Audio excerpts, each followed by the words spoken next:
Okay, let us see now exercise 1.5 remaining question. ये question जो है देख करके लोगों को घबराहट होती है कि इसको कैसे करेंगे हम, क्योंकि रिप्रेजेंट करना है रूट 9.3 को। यदि रिप्रेजेंट करना होता 2 को या 3 को, रूट ओवर 2 को, रूट ओवर 3 को, तो आप बड़े आसानी से रिप्रेजेंट कर सकते थे, क्योंकि वहाँ आपका पाइथागोरस थ्योरम का यूज़ करके काम कर चुके थे।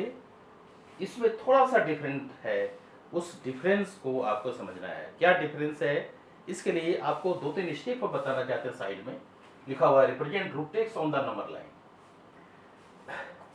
उसी स्टेप को हम यहाँ यूज करेंगे, तब इस सवाल पर हम आएंगे। क्या करना है पहले आप देखिए। एक्स कुछ भी हो सकता है, एक्स आपका 9.3 जैसे दिया है, 2.5 भी हो सकता है, कुछ भी हो सकता है, 2.6 हो सकता है।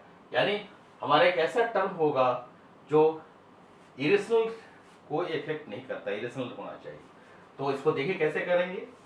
तो आप क्या करेंगे, पहले आप एक स्केल से एक पॉइंट को मेजर कर लें, ए कर लें और एक बी बना लें। अब आप देखेंगे कि ये भी क्या है भाई, ये भी आपका है एक्स यूनिट। जो भी मेजरमेंट दिया है उस मेजरमेंट के आधार पर इसको आप बना रहे हैं।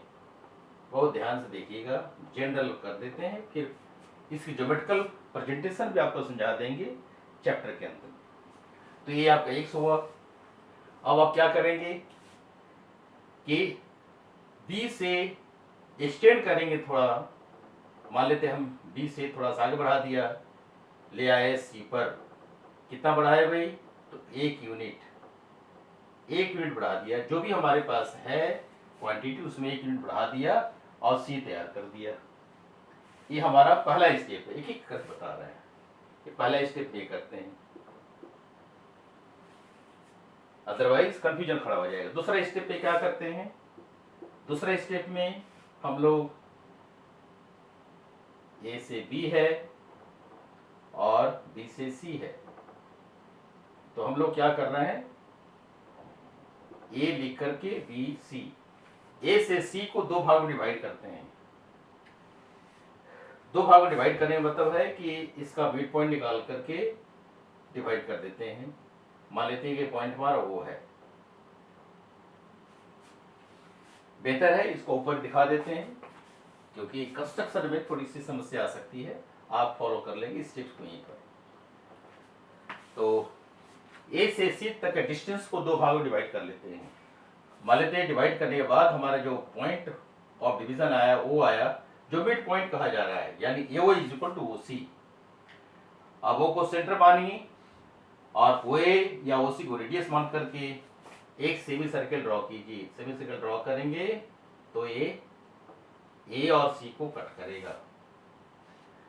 अब आप क्या करें कि B पर एक परपेंडिकुलर ड्रॉ कर दीजिए, B पर एक परपेंडिकुलर ड्रॉ कर दीजिए। तो ये हमारा सर्कल के किसी पॉइंट को कट कर रहा है। Suppose this is L, B से L को टच कर रहा है, तो आपका हो गया है BL। अब देखिए BL जो हमारा होगा यही रूट एक्स होगा, BL रूट एक्स होगा। अब B को सेंटर लेकर के और BL को रेडियस लेकर के एक आप आर्क ड्रॉ करेंगे, तो इस AC के एक्सटेंडेड पार्ट को जहां पे टच करता है, मान ली C डैश है, तो आपका C डैश पॉइंट जो है यही पॉइंट हमारा रूट एक्स होगा। तो सिंपल स्टेप है, आप ध्यान से समझ लीजिए। इसका प्रूफ भी हम बता देते हैं, फिर उसके बाद हम यहाँ चलेंगे, क्योंकि फिर तो ये आसान हो जाएगा। इसका प्रूफ क्या है, ज्योमेट्रिकली आप देख लीजिए कैसे देखते हैं, कि बहुत इंपॉर्टेंट पार्ट है वो ज्योमेट्रिकल फैक्ट क्या है। देखिए किस तरह से ज्योमेट्रिकली डील हो रहा है। अब आप देखिए कि ए से ओ कितना है भाई, ए से ओ हमारा है AC बाई 2 है। तो आप कर लीजिए, ए से ओ हमारा है O से C के बराबर, बराबर कितना हुआ, x प्लस 1/2। इसको ध्यान रखिए, AO हमारा इतना हो गया। अब आप चलिए OB कितना है इसको विचार करते हैं। OB हमारा कितना है इसको विचार करते हैं। OB है, आप देखिए OC माइनस BC। OB हमारा है OC माइनस BC। ज्योमेट्रिकली आप ध्यान रखिए, आप OB is equal to OC minus BC। अब आप बताइए कि आपका OB कितना है, OC माइनस BC है। OC कितना है, तो OC है x प्लस 1/2। तो आप लिखिए x प्लस 1/2। बड़े आराम से देखते चलिए, ज्योमेट्रिकली यदि आप स्ट्रॉन्ग हो जाएंगे, मैथमेटिक्स आपके मुट्ठी में आ जाएगी। सो x प्लस 1/2। BC कितना है, तो BC हमारा 1 के बराबर है, तो -1। अब हम इसको सिंप्लीफाई करेंगे, ये होगा x प्लस 1 माइनस 1 सॉरी -2/2। ये सब बारीकियां हैं, आपको बहुत ध्यान देना है। x प्लस 1 माइनस 2/2 यानी हो गया x माइनस 1/2। ये रिजल्ट आपका आया OB के बराबर। तो आप क्या क्या निकाल चुके हैं, आप निकाल चुके AO, OB आप निकाल चुके। दूसरा है आपका OL। O से L क्या है इसको आप देखिए, तो OL कितना हुआ भाई आपका, OL जो है सर्कल के रेडियस के बराबर है।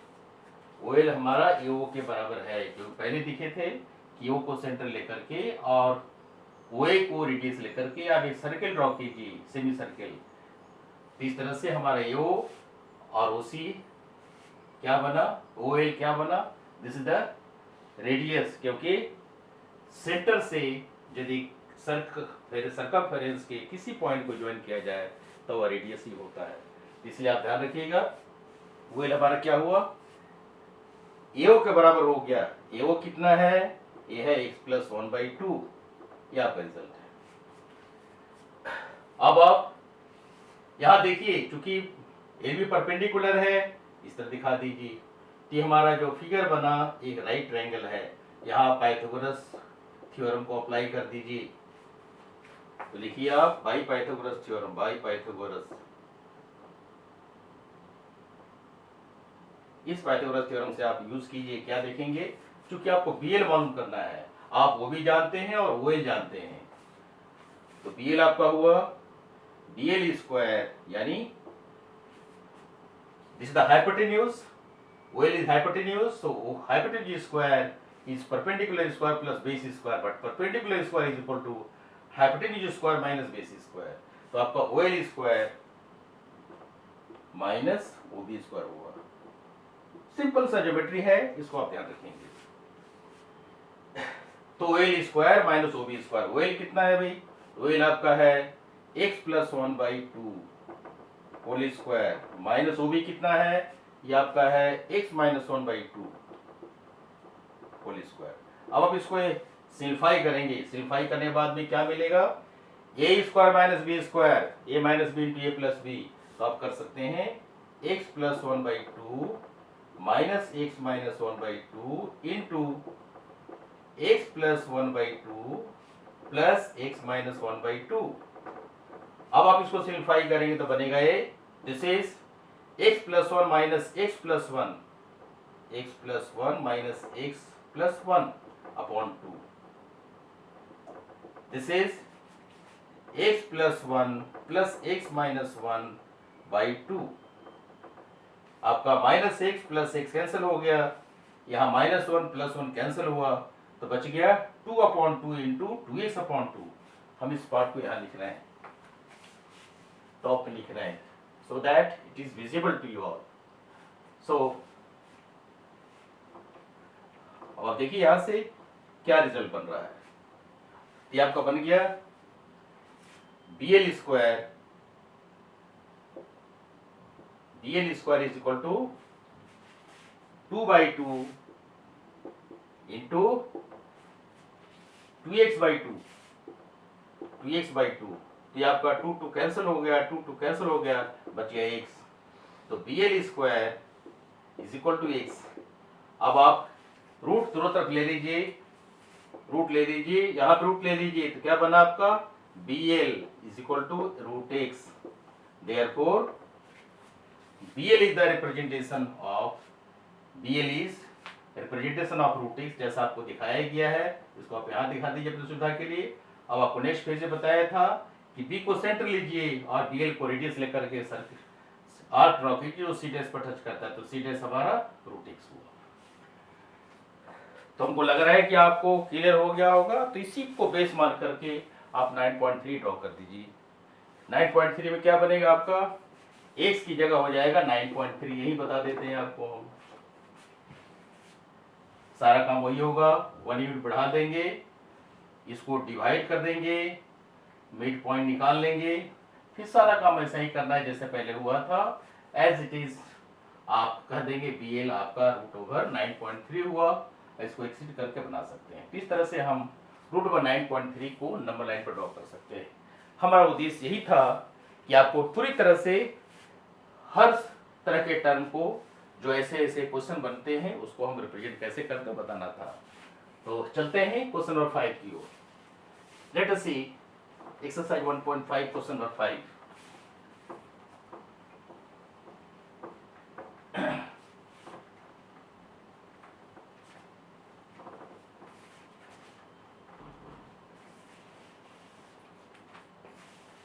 Exercise 1.5 question number 5।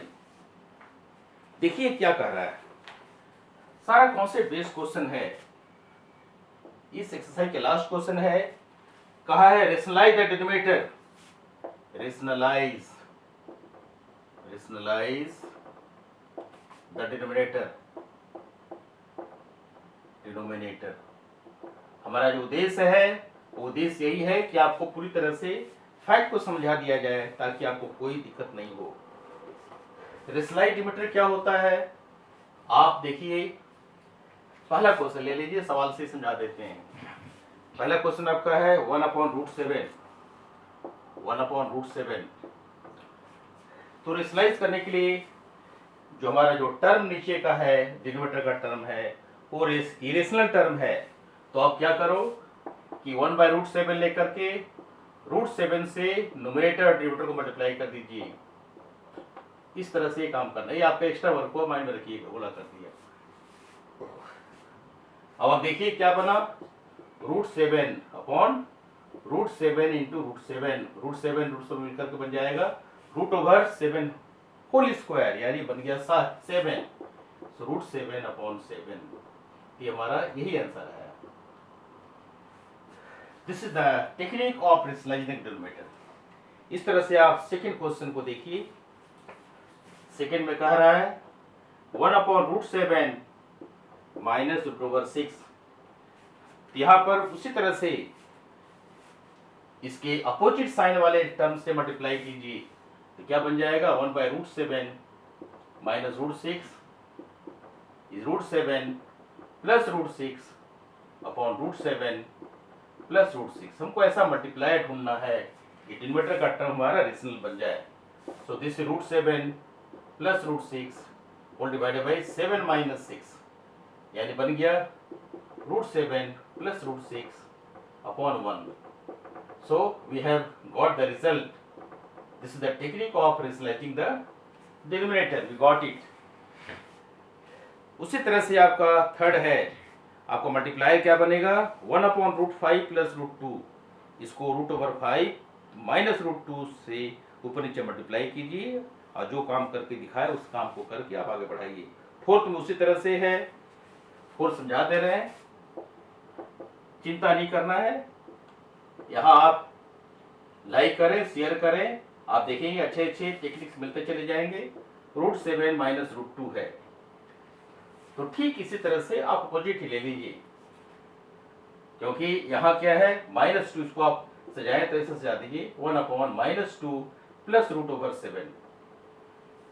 पहले आप क्या करें, माइनस कॉमन ले लीजिए, तो माइनस कॉमन ले लेंगे तो क्या बन जाएगा 1/2 माइनस √7 बन जाएगा। माइनस साइन बाहर ले लिए हैं, आपको क्लियर हो गया है। अब देखिए हम इसको रेशनलाइज कर रहे हैं, क्योंकि हमेशा हम इस फॉर्म की चर्चा करते हैं a प्लस रूट बी के फॉर्म में लाने का प्रयास करते हैं। तो हम कर दिए पहले। अब इसको रेशनलाइज करने के लिए 2 प्लस रूट 7 से ऊपर मल्टीप्लाई और 2 प्लस रूट 7 से नीचे मल्टीप्लाई कर दीजिए।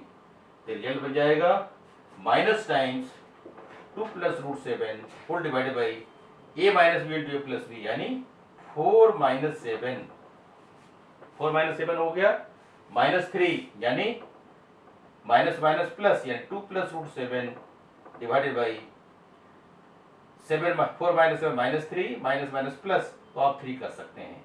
ये आपका आंसर आया। इस तरह से ये पार्ट खत्म हुआ, एक्सरसाइज हमारा ओवर हो गया।